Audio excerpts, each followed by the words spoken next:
అందరికీ నమస్కారం. నేను మీ గంటి ఉష. నా మిత్రులకి, శ్రేయోభిలాషులకి, సబ్స్క్రైబర్స్‌కి అందరికీ కూడా నా కృతజ్ఞతలు, శుభాభినందనలు. జనహితవు, సమాజహితవు. ఇదే సనాతన ధర్మం అనాదిగా చెప్తూ వచ్చింది. అందుకే సనాతన ధర్మానికి ఎన్ని గొడ్డల పెట్లు పెడదామని అనుకుంటున్నప్పటికీ కూడా చిరస్థాయిగా సజీవంగా నిలిచి ఉన్నది. ఎందుకంటే సనాతన ధర్మం ఎప్పుడూ కోరేది జనహితవు, సమాజహితవు. ఇది సరే. గత 4-5 రోజులుగా మనం ఒక విషయాన్ని, ఒక దుస్సంఘటనని గురించి మాట్లాడుకుంటున్నాం. ప్రతి ఇల్లు, ప్రతి తల్లి, ప్రతి కుటుంబం అయ్యో అని రోజుకి కనీసం 1-2 సార్లైనా అనుకోకుండా ఉండలేకపోయాం ఈ 5 రోజులాయ. ఏమిటది? కూకట్పల్లి సహస్ర హత్య కేసు. చాలా ఆశ్చర్యం ఏం వేసిందంటే, ఎప్పుడు యూట్యూబ్లో చూసినా ఎన్నో ఎన్నో ఎన్నో అంటే రకరకాల వివిధమైనటువంటి వాళ్ళ వాటి తాలూకు ఏంటంటారు, హెడ్డింగ్లు పెట్టి వాళ్ళు ఆ వీడియోస్లో చెప్పేవారు. ఆ ఒక్కొక్కటి వీడియో ఆ పైన వాళ్ళు పెట్టినటువంటి ఏదైతే ఆ టైటిల్స్ పెట్టారో ఆ టైటిల్స్ చూస్తూ ఏమో ఇది దొరికాడేమో, హంతకుడు దొరికాడేమో, ఇంతగా దొరకకుండా ఉండడానికి ఏంటి జరిగింది, ఇంతలా ఎవరూ పట్టలేకపోతున్నారేమిటని ప్రతి ఒక్క కుటుంబం అసహనానికి గురైన వాళ్ళే. అలా నిజంగా ఈ మీడియా పీపుల్ కావచ్చు, ఆ పోలీస్ క్లూ టీమ్స్ కావచ్చు, అందరూ కూడా చాలా, అంటే ఎలా చెప్పాలి అని అంటే, మనస్సు పెట్టి ఈ కేసు మిస్టరీని ఛేదించడానికి ప్రయత్నించారండి. ఇది నిజంగా ఇది ఒక విధంగా చెప్పాలి అని అంటే, వాళ్ళందరి కృషి ఫలితంగానే ఈ రోజున ఏం జరిగింది, ఎందుకు జరిగింది, ఎలా జరిగింది, ఎవరు చేశారు అన్న విషయాలకి సంపూర్ణంగా ఒక సమాధానం దొరికింది. అయితే ఆ సమాధానం విన్న తర్వాత పోలీసు వారే కావచ్చు, ప్రజలు కావచ్చు, తల్లిదండ్రులు కావచ్చు, మీడియా పీపుల్ కావచ్చు, అదేదో మనకి వ్యాపార ప్రకటనలో చెప్పినట్టుగా అవాక్కయ్యారా అన్నట్టుగా అందరం అవాక్కయ్యాం కదా. సరే, దీనంతటికీ కూడా మనం ఒకళ్ళ మీద జాలి చూపిస్తాం, ఆ వ్యక్తి లేదు. అలాగే మరొకరి మీద అత్యంత కోపాన్ని చూపిస్తాం, ఆ వ్యక్తికి జీవితమే లేదు, ఇప్పుడు అంటే భవిష్యత్తు లేదు. దీని గురించి చాలా సుస్పష్టంగా మనందరం కలిసి ఒక త్రాటి మీదకి వచ్చి కొన్ని నిర్ణయాలు తీసుకోవలసిన అవసరం ఎంతైనా ఉందంటాను. మీరేమంటారు? మీరు కూడా సమాజ హితువును కోరుకుంటున్నారు కాబట్టి మీరు అవుననే అంటారు, అది నాకు తెలుసు. అయితే అవేంటి అన్నది మనం మాట్లాడుకునే ముందు ఒక చిన్న ఉపోద్ఘాతం దీని గురించి. ఆ మధ్యన నేను ఒక మహానుభావుడి గురించి చేస్తున్నటువంటి ఒక ప్రోగ్రాం, ఒక ఈవెంట్ ఇది చూస్తున్నాను.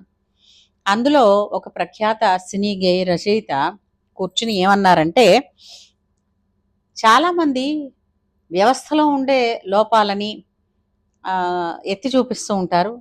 ఆ ఎత్తి చూపించడం ఒకటే కాదు, అది ఎవరైనా చేస్తారు. అయితే దానికి సొల్యూషన్స్, సమాధానం కూడా చూపించాలి కదా అని అన్నారు. చిన్నవాడే అయినప్పటికీ ఆ అన్న మాట నిజంగా మనస్సుని తాకిందండి.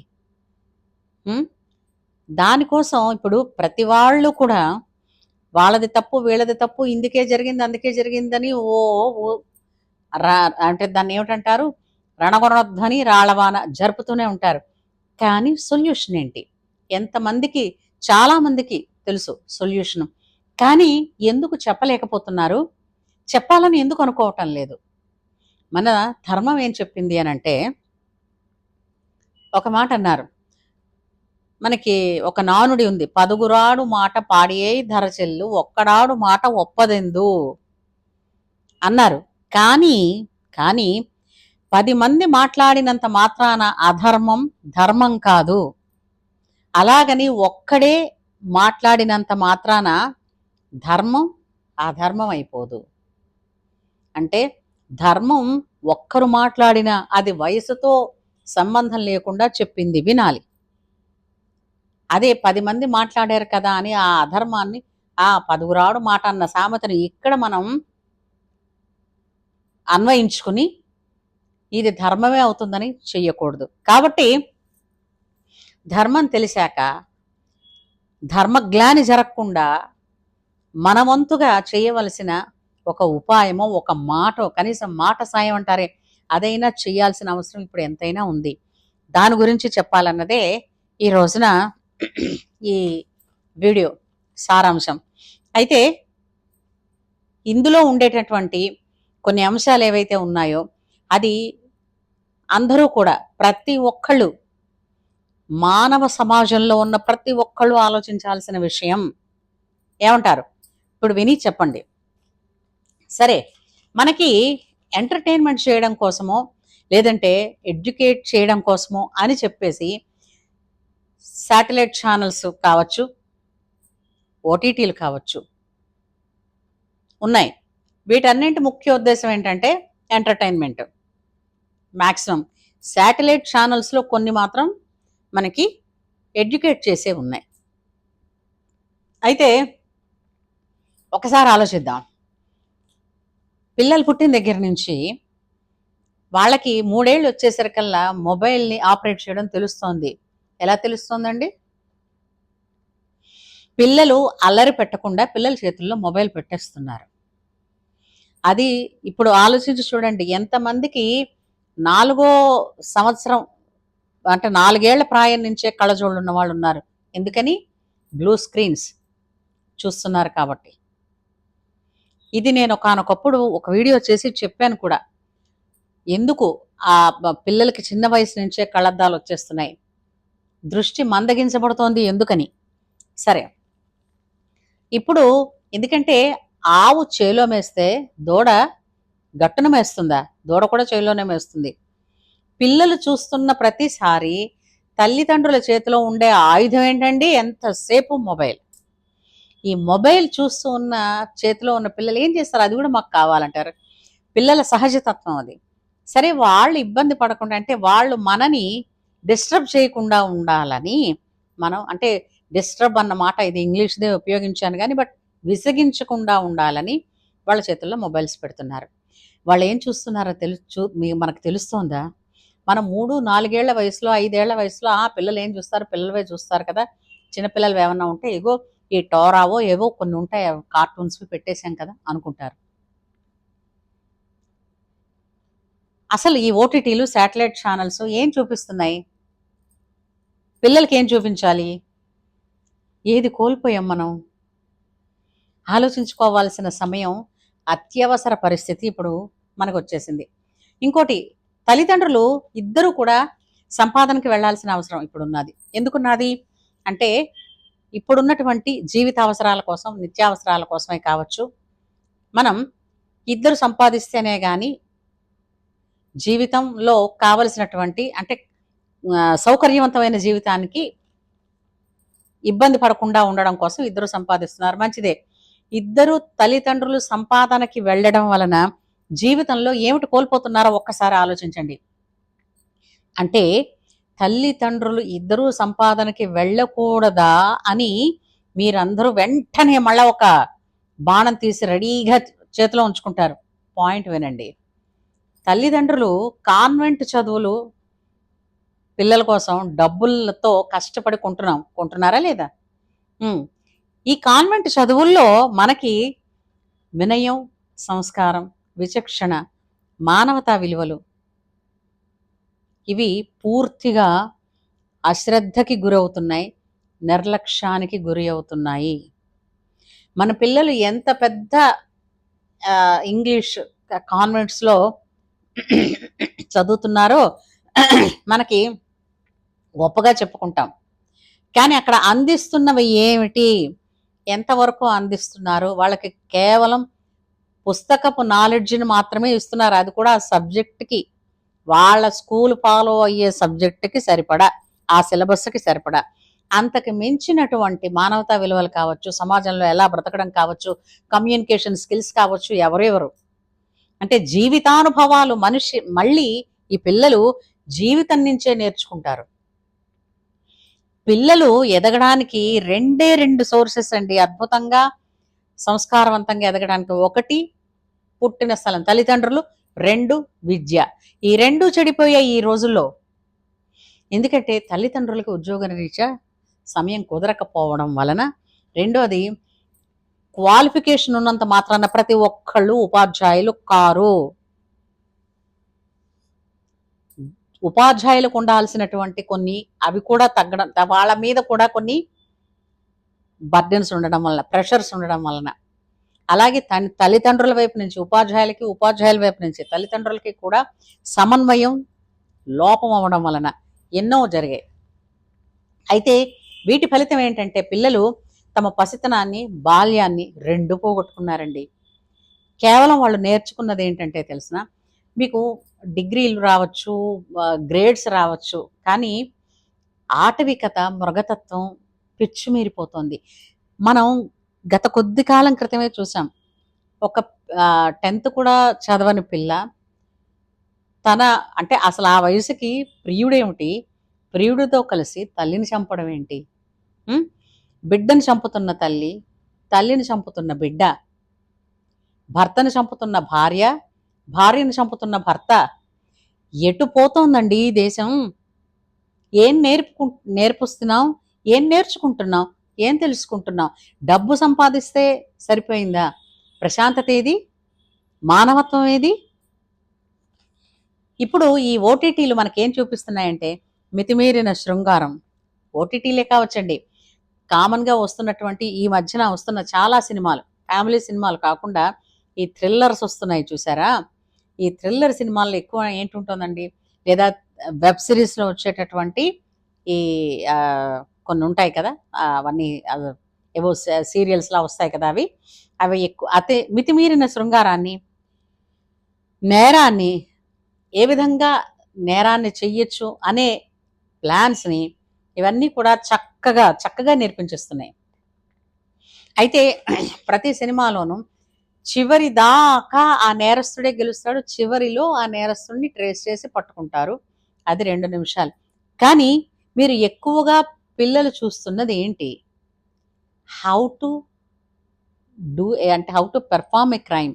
ఇది కదా చూస్తున్నారు. ఇది నేర్చుకోకూడదు, మనం నేర్చుకోవాల్సింది వేరే ఉంది అని తెలుసుకోవడానికి వాళ్ళకి చెప్తున్నది ఎవరు? పిల్లలు మైనపు ముద్దలండి. మనం ఎలా తయారు చేస్తే వాళ్ళు అలా తయారవుతారు. పెంపకంలో ఉన్నది. ఎందుకంటే చిలకకి కూడా పలుకులు నేర్పితే పలుకుతుంది. అలాంటిది మనిషి పిల్లలండి. నేర్చుకోరా? నేర్చుకుంటారు. నేర్పే విధానం తెలియాలి, నేర్పే ఓపిక ఉండాలి, శ్రద్ధ ఉండాలి. ఈ విధంగానే కొనసాగితే మన భవిష్యత్తు ఏంటవుతుంది? భవిష్యత్తులో పిల్లలు ఏ విధంగా ఉంటారు? ఇప్పటికే ఎన్ని అనర్థాలు చూస్తున్నాం కదా. అందుకని నేను కొన్ని సజెషన్స్, సలహాలు అనుకోండి, ఇవన్నీ ఉచిత సలహాలని కాదు, ఆలోచించండి ప్రతి ఒక్కళ్ళు కూడా. ఈ సలహాలు చూడండి. తల్లిదండ్రులు ఖచ్చితంగా వంతుల వారీగా పిల్లలతో రోజుకి 1 గంట గడపాలండి. ఎవరికి వారు ఒక నిర్ణయంలా తీసుకుని వాళ్ళ ఉద్యోగంతో పాటుగా ఆ సమయాలు వాళ్ళే నిర్ణయించుకుని తల్లి తండ్రి విధిగా పిల్లలతో రోజుకి 1 గంట గడపాలి. ఆ గంట గడపడం అంటే ఏంటి? ఎవరి మొబైల్స్ వాళ్ళు చూస్తూ కూర్చోవడం, టీవీ సినిమాలు పెట్టుకుని చూస్తూ కూర్చోవడం కాదు. అసలు ఈనాటి పిల్లలేమిటి, పెద్దవరకే, పెద్దల్లోనే చూద్దాం. పేట్రియాటిజం అన్న మాట ఎక్కడైనా ఉందా? వినపడుతుందా? దేశభక్తి అంటే ఏమిటో వినపడుతోందా? న్యాచురోపతి అని మనం ఏంటంటే అన్నీ కూడా ప్రకృతి సిద్ధమైనటువంటి ఫుడ్ తినడంలో ఉన్నాం. హైజినిటీ ఎక్కువ చేసుకోవడంలో ఉన్నాం. రోగ నిరోధక శక్తి పెంచుకుంటున్నాం. ఇవన్నీ శరీరం కోసం చేస్తున్నారు. ఈ శరీరం, ఈ ప్రాణం నిలబడడానికి తోటి మనిషిని మనిషిగా చూడడం, సహకరించడం, ఉపకారం చేయడం. అరే ఇది నా నేల, ఇది నా కుటుంబం, ఇది నా జీవితం, నా తల్లి, తండ్రి, నా చెల్లి, నా కుటుంబం, నా ఇరుగు పొరుగు, ఇలాంటివి చెప్తున్నారా? నాది, నేను అని కాదు.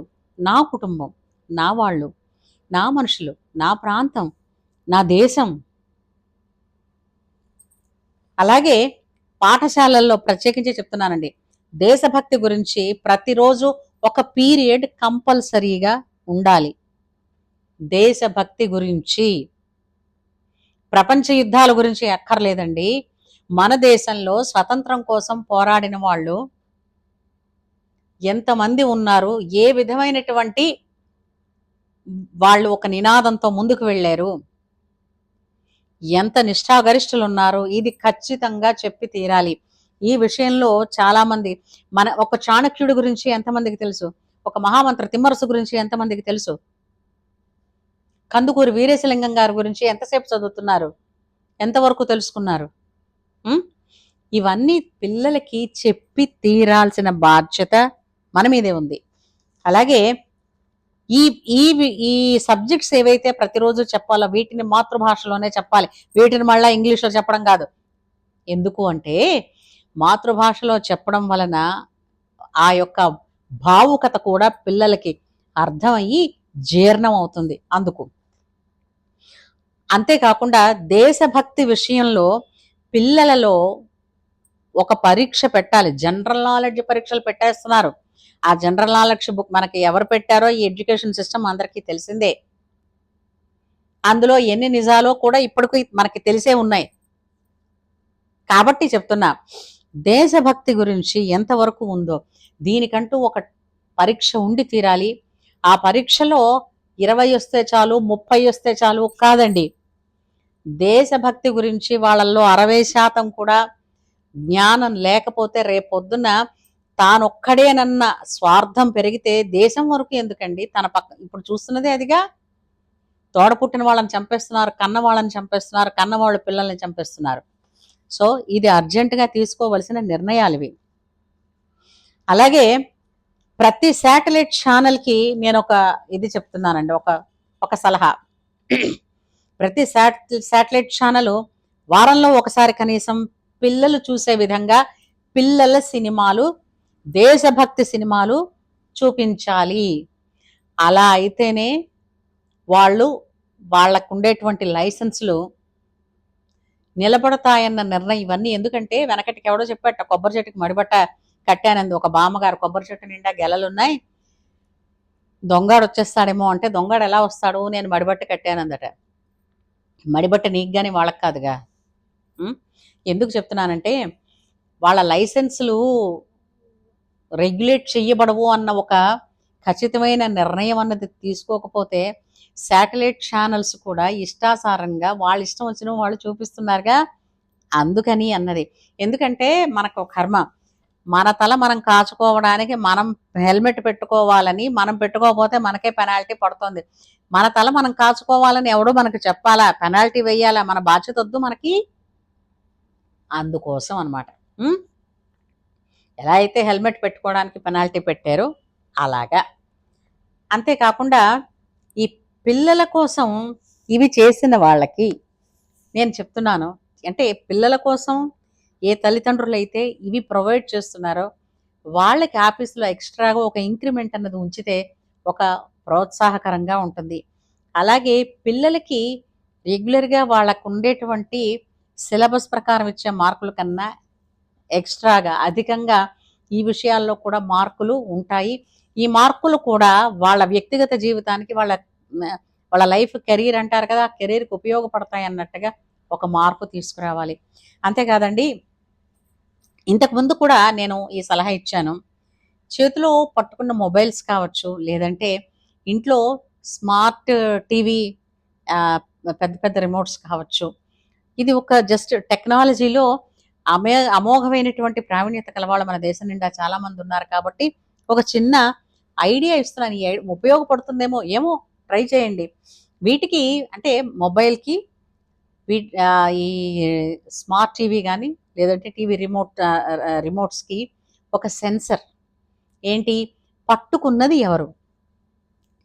25 ఏళ్ల వాళ్ళు పట్టుకుంటే ఏమైనా పర్వాలేదు చూడడానికి. ఇప్పుడు 18 ఏళ్ల లోపు మరి మైనర్స్ చూస్తున్నారు అని అంటే మాత్రం ఖచ్చితంగా వాళ్ళకి ఏవైతే చూడాలో అవే ఓపెన్ అవుతాయి. వాళ్ళు నో మ్యాటర్ వాళ్ళు ఎంత ఏదైనా చూద్దాం అనుకున్న వాళ్ళు ప్రయత్నించినా వాళ్ళకి ఓపెన్ అవ్వకుండా ఉండేటట్టు చేస్తే ఇవన్నీ కూడా కేవలం మానవత్వాన్ని, పసితనాన్ని, భవిష్యత్తు తరాలని, తల్లిదండ్రుల మనస్తాపాన్ని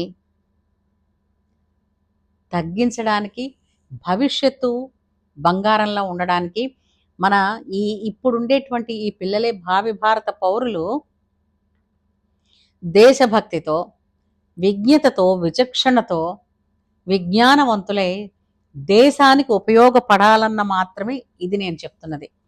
ఏమంటారు? అంటే ఇప్పుడు ఈ విధంగా చెయ్యడం వలన మనకి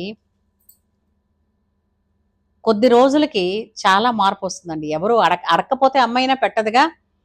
ఇప్పుడు ఒకప్పుడు ఏంటంటే స్కూల్లో భారతం నాటకాలు వేయించేవారు.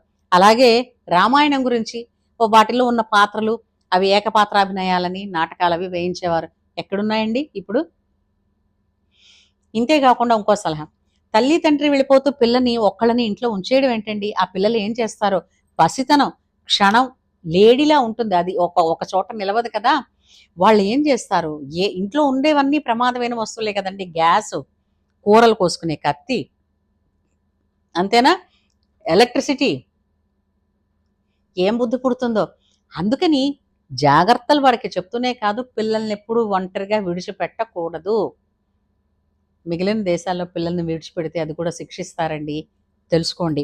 ఇప్పుడు అనిపిస్తోందా? ఇంట్లో ఒక్కళ్ళు అత్తగారు లెక్కలేదు, మామగారు లెక్కలేదు, ఈ ప్యాకేజీలు ఏవి మనకు అక్కర్లేదు, మనం ఎక్కడో దూరదేశంలో బతుకుతాం, ఊళ్ళల్లో ఉన్న వాళ్ళని ఇక్కడికి తీసుకొచ్చి ఏం కష్టపడతాం. ఇవన్నీ కూడా కారణాలు మాత్రమే.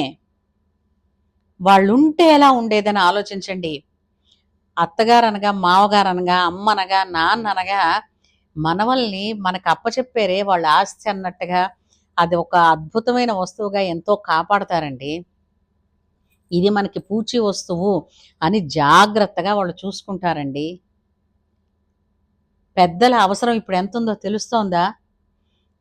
కనీసం నిజంగా ఎవరూ లేని వాళ్ళైతే నేను చెప్పలేను కానీ వీలైన వాళ్ళు ఈ ఒక్క మాటని ఆలోచించి వాళ్ళ తల్లిదండ్రులు కావచ్చు ఎవరైనా ఉంటే వృద్ధాశ్రమాల్లో తెచ్చి పిలిపించుకుని ఇంట్లో పెట్టుకోండి. మనిషి ఒక్కసారి మాయమైపోయిన తర్వాత మనం ఏం చేసినా ఏం అనుకున్నా కూడా తిరిగి ఏమి ఇవ్వలేమండి. ఇక్కడ అనుకోవడం, బాధపడడం మాత్రమే ఉండిపోతుంది. కాబట్టి ఈ ఆలోచనలు చేస్తే మనం భార్యాభర్తల మధ్య బంధమే కావచ్చు, తల్లిదండ్రుల మధ్య వాళ్ళకు ఉండేటటువంటి తల్లిదండ్రులకి పిల్లలకి మధ్య ఉండే సంబంధ బాంధవ్యాలు కావచ్చు, సమాజంతో, తోటి వారితో, ఇరుగు పొరుగు వారితో, తన స్నేహితులతో, తన దేశం గురించి, తన దేశ ప్రజల గురించి, వీటన్నింటి గురించి ఆలోచిస్తూ ఆ సెల్ఫిష్నెస్ కన్స్ట్రక్టివ్గా ఉంటుంది. నేనొక్కడినే కాదు సుఖపడడం, నాతో పాటు నా వాళ్ళు అన్న ఆలోచన పిల్లల్లో కలిగిన నాడు నేర ప్రవృత్తి సంపూర్ణంగా నాశనం చేయవచ్చును అనేటటువంటి ఇది ఒక ప్రయత్నం. ఈ ప్రయత్నాన్ని సమర్థించిన ప్రతి ఒక్కళ్ళు కూడా వెంటనే సబ్స్క్రైబ్ చేయండి, లైక్ చేయండి, షేర్ చేయండి. సర్వే జనా సుఖినో భవంతు. ధర్మో రక్షతి రక్షితః.